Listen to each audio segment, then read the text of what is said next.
किसी भी दीवार को बीम जैसा मजबूत बनाने के लिए कुछ चीज़ों पर आपको अमल करना पड़ेगा। वो चंद चीज़ें हैं जो आपके सामने हम रखते हैं। पहली बात जो होती है, ईंट की तराई बेहतरीन होनी चाहिए। यानी अगर आप सुबह के टाइम ईंट को पानी इतना लगाएं, अगर सारा दिन वो ईंट पड़ी रहे तो वो शाम तक वो खुश्क ईंट ना हो, वो तरी पड़ी रहे, ऐसी ईंट की तराई होनी चाहिए।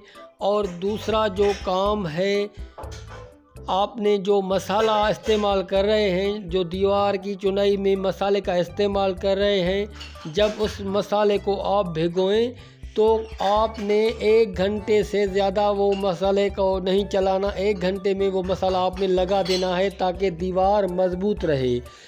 और तीसरी जो बात है, वो आपने जो साइडों पे साउल किया जाता है और जो डोरी बांधी जाती है, यानी साउल करना और डोर बांधना, ये दीवार की सिधाई के लिए, यानी दीवार को प्लेन बनाने के लिए ये चीज़ें इस्तेमाल होती हैं ताकि दीवार टेढ़ी ना हो जाए। साउल का सही इस्तेमाल करना चाहिए और उसको डोर सही तरीके से बांधनी चाहिए।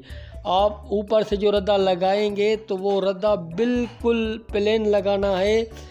वो रद्दा ऐसे ना हो कि एक साइड से झुका हुआ हो और आपको वो डोर में भी सीधा नज़र आएगा, लेकिन अगर एक साइड से वो रद्दा आप झुकाते आएंगे तो फिर भी आपकी दीवार में फ़र्क आ जाएगा। तो इसलिए आपने ऊपर से रद्दे को प्लेन रखना है और वो सूतर में, वो डोरी में आपने मुकम्मल जो है ईंट लगानी है।